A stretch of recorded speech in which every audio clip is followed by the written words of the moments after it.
നമസ്കാരം. Standard 5 chapter 7 transport and communication question and answers 5ാം ക്ലാസ്സിലെ 7ാമത്തെ അധ്യായം ഗതാഗതവും ആശയവിനിമയവും എന്ന പാഠഭാഗത്തിലെ ചോദ്യോത്തരങ്ങളാണ് നമ്മളിന്നിവിടെ ചർച്ച ചെയ്യുന്നത്. എല്ലാ കൂട്ടുകാരും ശ്രദ്ധിച്ച് കേട്ട് മനസ്സിലാക്കി എഴുതിയെടുക്കുക. How could the heart be quickly transported to Kochi from Thiruvananthapuram? Text book page നമ്പറിലെ 111ാമത്തെ പേജിലെ ചില ചോദ്യങ്ങളുടെ ഉത്തരമാണ്. എങ്ങനെയാണ് കൊച്ചിയിൽ നിന്ന് തിരുവനന്തപുരത്തേക്ക് വേഗം ഹൃദയമാറ്റത്തിന് വേണ്ടി ഹൃദയം കൊണ്ടുപോയതെന്നാണ്. To use air ambulance for transportation. Air ആംബുലൻസിലാണ് എത്തിയത്. ആൻസർ അതാണ്. In what ways the coastal people have been alerted. അതും 111ാമത്തെ പേജിലെ കൊളാഷിൽ നിന്നുള്ള ഉത്തരങ്ങളാണ്. കോസ്റ്റൽ പീപ്പിളിലെ തീരപ്രദേശത്തെ ജനങ്ങളെ എങ്ങനെയാണ് അലേർട്ടാക്കിയത്, മാറി താമസിക്കാൻ അലേർട്ടാക്കിയതെന്നാണ് ചോദ്യം. Through communication such as newspapers, radio, television, social media etcetera. Communication ആശയവിനിമയത്തിലൂടെ പത്രങ്ങളോ റേഡിയോ, ടെലിവിഷൻ അല്ലെങ്കിൽ സാമൂഹ്യ മാധ്യമങ്ങൾ എന്നിവയിലൂടെയൊക്കെ നമുക്ക് വേണമെങ്കിൽ അവരെ അറിയിക്കാം. How were the flood relief activities coordinated quickly. എങ്ങനെയാണ് വെള്ളപ്പൊക്ക നിവാരണ ദുരന്ത നിവാരണത്തിനായിട്ട് കോർഡിനേറ്റ് ചെയ്യാൻ വേഗം സാധിച്ചത്? With the help of transport and communication. ഗതാഗതത്തിൻ്റെ ആശയവിനിമയത്തിൻ്റെ സഹായത്തോടെയാണ് സാധാരണ ദുരന്ത നിവാരണത്തിനുള്ള ദുരിതാശ്വാസ പ്രവർത്തനങ്ങൾ ചെയ്യാൻ സാധിക്കുന്നത്. Find out the vehicles that are featured on the stamps. 112ാമത്തെ പേജിൽ ഒരു സ്റ്റാമ്പ് കളക്ഷനുമായി ബന്ധപ്പെട്ട് അതിലെ ചില ചിത്രങ്ങൾ കാണിക്കുന്നുണ്ട്. അത് എന്തൊക്കെ ചിത്രങ്ങളാണെന്നായിരുന്നു ചോദ്യം. പല്ലക്ക്, school rickshaw, cycle rickshaw, bus, double decker bus, car എന്നിവയാണ് ആ ചിത്രത്തിൽ കാണുന്നവ. For what purpose do humans use vehicles today. ഏതെല്ലാം ആവശ്യത്തിനാണ് മനുഷ്യൻ ഇന്ന് വാഹനങ്ങൾ ഉപയോഗിക്കുന്നത്? For travelling, to transport goods from one place to another. യാത്രയ്ക്ക് ഉപയോഗിക്കുന്നു. സാധനങ്ങൾ ഒരിടത്തുനിന്ന് മറ്റൊരിടത്തേക്ക് കൊണ്ടുപോകാൻ ഉപയോഗിക്കുന്നു. ഫോർ അഗ്രികൾച്ചർ, കൃഷിക്കായിട്ട് ഉപയോഗിക്കുന്നു. ഫോർ വാർ, യുദ്ധത്തിന്. ഫോർ കോമ്പറ്റീഷൻ, മത്സരങ്ങൾക്ക്. ഫോർ എമർജൻസി പർപ്പസസ്, മറ്റെന്തെങ്കിലും പെട്ടെന്നുണ്ടാവുന്ന അത്യാവശ്യ കാര്യങ്ങൾക്കൊക്കെ നമ്മൾ ഗതാഗതത്തെ ആശ്രയിക്കുന്നുണ്ട്. What were the limitations of the methods before the invention of vehicles. വാഹനങ്ങളുടെ കണ്ടുപിടുത്തത്തിനൊക്കെ മുമ്പ് നേരിട്ട പരിമിതികൾ എന്തൊക്കെയാണെന്നാണ് ചോദ്യം. The growing demand could not be met. അതായത് നമ്മളുടെ ആവശ്യങ്ങളൊന്നും അത്ര വേഗം സാധിച്ചെടുക്കാൻ പറ്റാറില്ല. Manpower was high. അതുപോലെ മനുഷ്യൻ്റെ അധ്വാനം അവിടെ കൂടുതലായിട്ട് ഉപയോഗിക്കേണ്ടി വരുന്നു. ഡിലേസ് വെയർ എൻകൗണ്ടേഡ്, താമസം നേരിടുന്നു. ട്രാവൽ വാസ് ഡിഫിക്കൽട്ട്, യാത്ര ബുദ്ധിമുട്ടായിട്ടും വരുന്നു. Which invention is the basis of changes in the field of transport. എന്തിൻ്റെ കണ്ടുപിടുത്തമാണ് ഗതാഗത രംഗത്തെ പെട്ടെന്ന് മാറ്റങ്ങൾക്ക് കാരണമായത്? ദ ഇൻവെൻഷൻ ഓഫ് വീൽസ്, ചക്രങ്ങളുടെ കണ്ടുപിടുത്തം. What information can be obtained from the images given show the wheels be used for transportation in the past. 114ാമത്തെ പേജിലെ ചോദ്യമാണ്. ആ ചിത്രങ്ങളിൽ നിന്ന് എന്തൊക്കെ വിവരങ്ങൾ, ചക്രത്തിൻ്റെ കണ്ടുപിടുത്തത്തോടെ എന്തെല്ലാം ചക്രം ഉപയോഗിച്ചുള്ള വാഹനങ്ങളുടെ കണ്ടുപിടുത്തം, ഗതാഗതത്തിനുണ്ടായ മാറ്റങ്ങൾ എന്തൊക്കെയാണെന്ന് കണ്ടെത്താനാണ് പറഞ്ഞിരിക്കുന്നത്. ചിത്രം നോക്കിയാണ് അത് എഴുതേണ്ടത്. Answer, wheeled carts were pulled by humans. ആദ്യം ചക്രമുള്ള വണ്ടികൾ മനുഷ്യർ തള്ളിക്കൊണ്ട് നടന്നു. പിന്നീട് wheeled carts were pulled using animals. പിന്നീട് ചക്രവണ്ടികളെ തള്ളാൻ മൃഗങ്ങളെ ഉപയോഗിച്ചു. Used for travelling by humans. പിന്നെ മനുഷ്യർ യാത്ര ചെയ്യാൻ ചക്രമുള്ള വണ്ടികൾ ഉപയോഗിച്ചു. Used to carry goods. കൂടാതെ ആ ചക്രമുള്ള വണ്ടികളിൽ മനുഷ്യനും ഒപ്പം സാധനങ്ങളും കൊണ്ടുപോകാൻ തുടങ്ങി. ഇതാണ് ആ ചിത്രത്തിലൂടെ നമുക്ക് മനസ്സിലാകുന്നത്. Which are the different mode of transport. ഏതൊക്കെയാണ് വ്യത്യസ്ത രീതിയിലുള്ള ഗതാഗത മാർഗങ്ങൾ? ഫസ്റ്റ് വൺ ലാൻഡ് ട്രാൻസ്പോർട്ടാണ്, കരഗതാഗതം. അതിൽ റോഡ് ട്രാൻസ്പോർട്ടും വരും, റെയിൽ ട്രാൻസ്പോർട്ടും വരും. അതായത് റോഡ് ഗതാഗതവും റെയിൽവേ ഗതാഗതവും. സെക്കൻഡ് വൺ വാട്ടർ ട്രാൻസ്പോർട്ട്, ജലഗതാഗതം. ഇൻലാൻഡ് ട്രാൻസ്പോർട്ട്, അതായത് ഉൾനാടൻ ഗതാഗതവും വരും. മാരിടൈം ട്രാൻസ്പോർട്ട്, അതായത് സമുദ്ര കടൽ മാർഗമുള്ള ഗതാഗതവും വരും. Air transport, third one air ട്രാൻസ്പോർട്ടാണ്, വായു ഗതാഗതം. അതിൽ നാഷണൽ എയർവേസും വരും, ഇൻ്റർനാഷണൽ എയർവേസും വരും. അതായത് അന്തർദേശീയ ഗതാഗതവും ദേശീയ ഗതാഗതവും വരും. What are the major modes of land transport? Land ട്രാൻസ്പോർട്ടിലെ മേജർ മോഡ്സ് ഏതൊക്കെയാണെന്നാണ് ചോദ്യം. First one road transport, second one rail transport. Road ഗതാഗതവും റെയിൽവേ ഗതാഗതവുമാണ് നമ്മുടെ റോഡ് ട്രാൻസ്പോർട്ടിലെ ലാൻഡ് ട്രാൻസ്പോർട്ടിലെ പ്രധാനപ്പെട്ട ഗതാഗത മാർഗ്ഗങ്ങൾ. Write a short note on changes in road transport. Road ട്രാൻസ്പോർട്ടിൽ വന്ന മാറ്റങ്ങളെക്കുറിച്ച് ഒരു കുറിപ്പെഴുതാനാണ് പറഞ്ഞിരിക്കുന്നത്. Single track paths and mud paths were used for transportation in ancient times. പുരാതന കാലത്ത് മനുഷ്യൻ ഉപയോഗിച്ചത് മണ്ണ് നിറഞ്ഞ പാതകളും അതുപോലെ സിംഗിൾ ട്രാക്ക് പാത്തും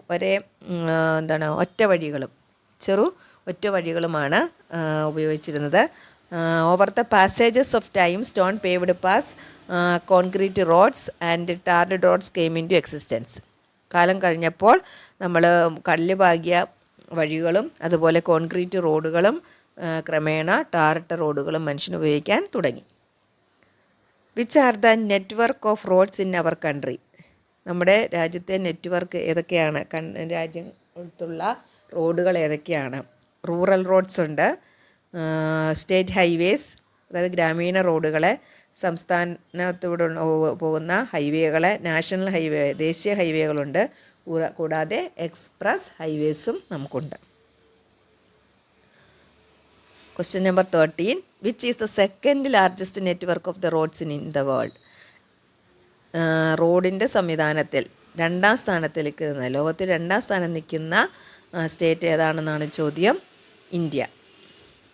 ഇന്ത്യയാണ്. Which are the major highways in India? ഇന്ത്യയിലെ മേജർ ഹൈവേസ് ഏതൊക്കെയാണ്? ഗോൾഡൻ ക്വാഡ്രിലാറ്ററലും north south and east west കോറിഡോഴ്സും. ഇത് രണ്ടുമാണ് ഇന്ത്യയിലെ ഹൈവേകൾ. Who constructed the modern type of roads? ആരാണ് ആധുനിക രീതിയിലുള്ള റോഡുകൾ ആദ്യമായി പണികഴിപ്പിച്ചത്? ആൻസർ JL മക്ആദമാണ് ആദ്യമായിട്ട് റോഡ് കൺസ്ട്രക്ഷനിൽ ഏർപ്പെട്ട ആൾ. Question number 16. What are the advantages of road transport? Road ട്രാൻസ്പോർട്ടിൻ്റെ ഗുണങ്ങൾ എന്തൊക്കെയാണ് എന്നാണ് ചോദിച്ചിരിക്കുന്നത്. പ്രയോജനങ്ങൾ എന്തൊക്കെയാണ്? റിലേറ്റീവ്ലി ലെസ് എക്സ്പെൻസീവ്, അത് ചിലവ് കുറഞ്ഞതാണ്. Accessible to all sections of people, എല്ലാ ജനങ്ങൾക്കും സ്വീകാര്യമാണ്.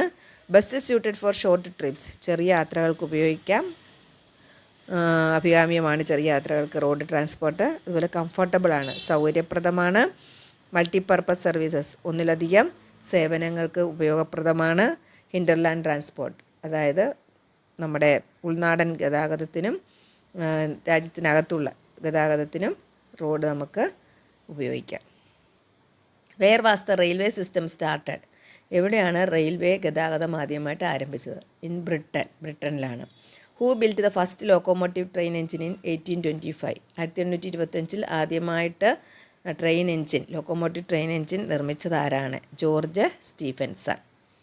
Which is the fastest land transport system? ഏറ്റവും വേഗത കൂടിയ കരഗതാഗതം ഏതാണ്?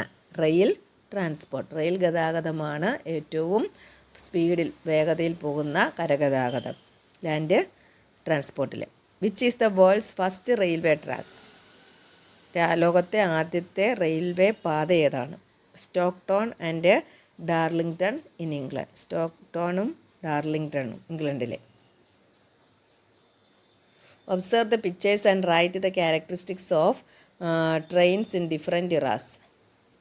ചിത്രങ്ങൾ നോക്കി പേജ് നമ്പർ 118 ചിത്രങ്ങൾ നോക്കിയിട്ട് അതിൻ്റെ ക്യാരക്ടറിസ്റ്റിക്സ് ട്രെയിനിൻ്റെ അതായത് റെയിൽ ട്രാൻസ്പോർട്ടിൻ്റെ ക്യാരക്ടറിസ്റ്റിക്സ് പ്രത്യേകതകൾ സവിശേഷതകൾ പറയാനാണ് പറഞ്ഞിരിക്കുന്നത്.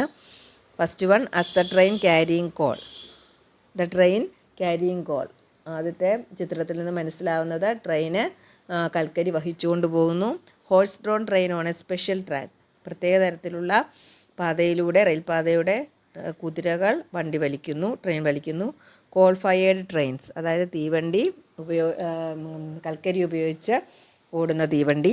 ഡീസൽ പവേർഡ് ട്രെയിൻ, ഡീസൽ ഉപയോഗിച്ച് ഓടുന്ന തീവണ്ടി. ഇലക്ട്രിക് ട്രെയിൻ, ഇലക്ട്രിസിറ്റി ഉപയോഗിച്ച് ഇലക്ട്രിക്കായിട്ടുള്ള ട്രെയിന്. അതുപോലെ ബുള്ളറ്റ് ട്രെയിന്. ഇതൊക്കെയാണ് നമുക്ക് ആ ചിത്രത്തിൽ നിന്ന് മനസ്സിലാകുന്നത്. Which is the India's first railway? ഇന്ത്യയുടെ ഫസ്റ്റ് റെയിൽവേ പാത ഏതാണ്? Bombay to Thane in 1853. 1853 ബോംബെ തൊട്ട് താനെ വരെയുള്ള railway. Which is the first railway in Kerala? കേരളത്തിലെ ആദ്യത്തെ റെയിൽവേ ഏതാണ്? ബേപ്പൂർ ടു തിരൂർ. ബേപ്പൂർ മുതൽ തിരൂർ വരെ 1861, 1861. Question number 24. What are the advantages of rail transport? Rail ട്രാൻസ്പോർട്ടിൻ്റെ ഗുണങ്ങൾ എന്തൊക്കെയാണ്? Cheapest mode of transport to carry more people. വളരെ വില കുറഞ്ഞ ചിലവ് കുറവാണിതിന്. അതുപോലെ തന്നെ ഒരുപാട് ആൾക്കാരെ വഹിച്ചുകൊണ്ട് പോകാൻ സാധിക്കും. Helps to move bulk amount of goods. ഒരുപാട് ബൾക്കായിട്ട് ഒരു കൂട്ടം വളരെ കൂടുതൽ സാധനങ്ങൾ കൊണ്ടുപോകാൻ സഹായിക്കുന്നു. Plays an important role in growth of economic system. നമ്മുടെ സാമ്പത്തിക സ്ഥിതിയെ നന്നായിട്ട് സഹായിക്കാനുള്ള പ്രധാന പങ്ക് വഹിക്കുന്നത് റെയിൽവേ ആണ്. Fastest land transport system. അതുപോലെ കരയിലെ ഏറ്റവും വേഗത കൂടിയ ഗതാഗതവും റെയിൽവേ ആണ്. അടുത്ത question. Which districts in Kerala do not have rail transport? Rail ഗതാഗതം ഇല്ലാത്ത കേരളത്തിലെ എവിടെയൊക്കെയാണ്? ജില്ലകൾ ഏതൊക്കെയാണ്? ഇടുക്കി, വയനാട്. ഇടുക്കിയിലും വയനാട്ടിലും റെയിൽ ഗതാഗതം ഇല്ല. For what purpose do humans depend on water transport? ഏതൊക്കെ കാര്യത്തിനാണ് ജനങ്ങൾ ജലഗതാഗതത്തെ ആശ്രയിക്കുന്നത്? ട്രാവൽ, യാത്രയ്ക്ക്. ടു ട്രാൻസ്പോർട്ട്, ഗതാഗതത്തിന്, ഒരിടത്തുനിന്ന് മറ്റിടത്തേക്ക് പോകുന്നതിന്. അതുപോലെ തന്നെ ഫോർ ടൂറിസം, വിനോദസഞ്ചാരത്തിന്. ഫോർ ഫിഷിംഗ്, മത്സ്യബന്ധനത്തിന്. ഫോർ കോമ്പറ്റീഷൻ, മത്സരങ്ങൾക്കൊക്കെ ജലഗതാഗതത്തെ മനുഷ്യൻ ആശ്രയിക്കുന്നു. Question number 27. What could have been the circumstances that led humans to discover the mode of water transport? ഏത് സാഹചര്യത്തിലാണ് മനുഷ്യൻ ജലഗതാഗതം വേണമെന്നുള്ളൊരു അതിലേക്ക് പോകാൻ കാരണം എന്താണ് മനുഷ്യൻ? Answer. The situations in which humans and animals were not able to cross water bodies might have led to the concept of water transport. അതായത് മനുഷ്യനും മൃഗങ്ങൾക്കും പല ജലാശയങ്ങളും കടന്ന് അക്കരെ എത്താൻ അപ്പുറം എത്താൻ സാധിക്കാത്തത് കൊണ്ടാണ് മനുഷ്യൻ ജലഗതാഗതം എന്ന ആശയത്തിലേക്ക് എത്തിച്ചേർന്നത്.